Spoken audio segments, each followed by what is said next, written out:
Now, why to define this remission? Why are we concerned about this terminology at all?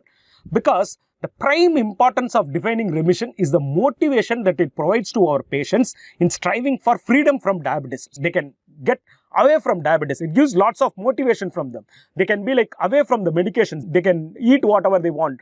They can control all other things. So this sort of freedom that it gives is the reason why we talk about this term remission.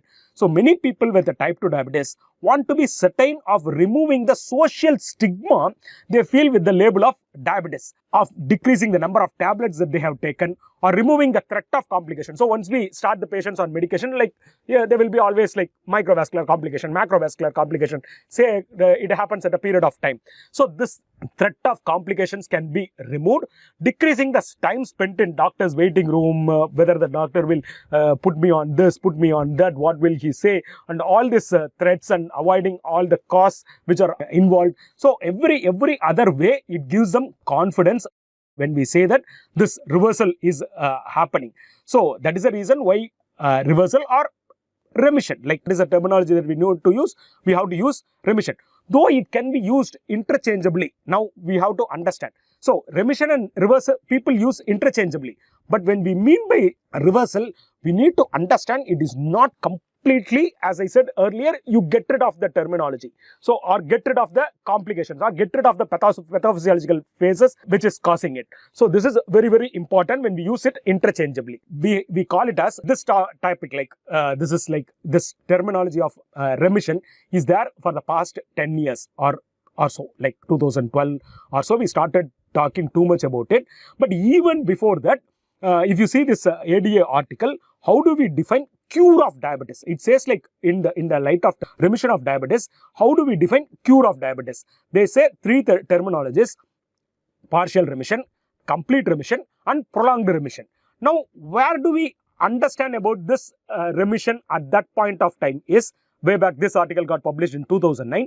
So how do they derive at these things? It's all bit of in the backup of bariatric surgery. So when people undergo bariatric surgery for weight reduction or as a metabolic surgery, so from the bariatric surgery perspective, when the patients undergo bariatric surgery, we are able to see a good glycemic control, or the patients are getting remitted. So with this highlight, with this understanding, they define how do we define cure of diabetes. So what is partial remission? Partial remission is hyperglycemia below diagnostic thresholds for diabetes. It is less than 125 milligram per deciliter. Or it has to happen at least for 1 year's duration. So this is very important. So in 2009, when we said it is for 1 year's duration, no active pharmacological therapy or ongoing procedures. The patient should not consume any drugs. Complete remission is again the same things, but here the blood sugar, fasting blood sugar is less than 100 milligram per deciliter. The patient should not consume any drugs and it should persist for at least 1 year. What is prolonged remission is all these happenings at least for 5 years duration. So this is the definition which we defined based on bariatric surgery outcomes way back in 2009. Now, in 2019, as I said earlier, from 2012 and all, we started talking about lot about this remission and reversal and all these things. So, concept all started because of the low calorie diet and other things. We will discuss about this in shortly.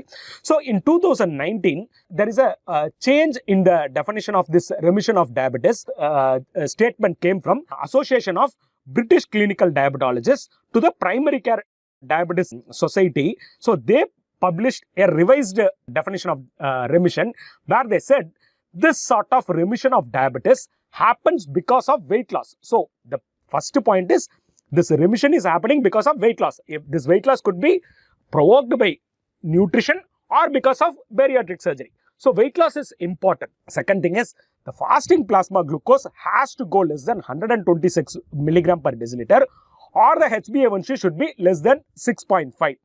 below the WHO diagnostic criteria.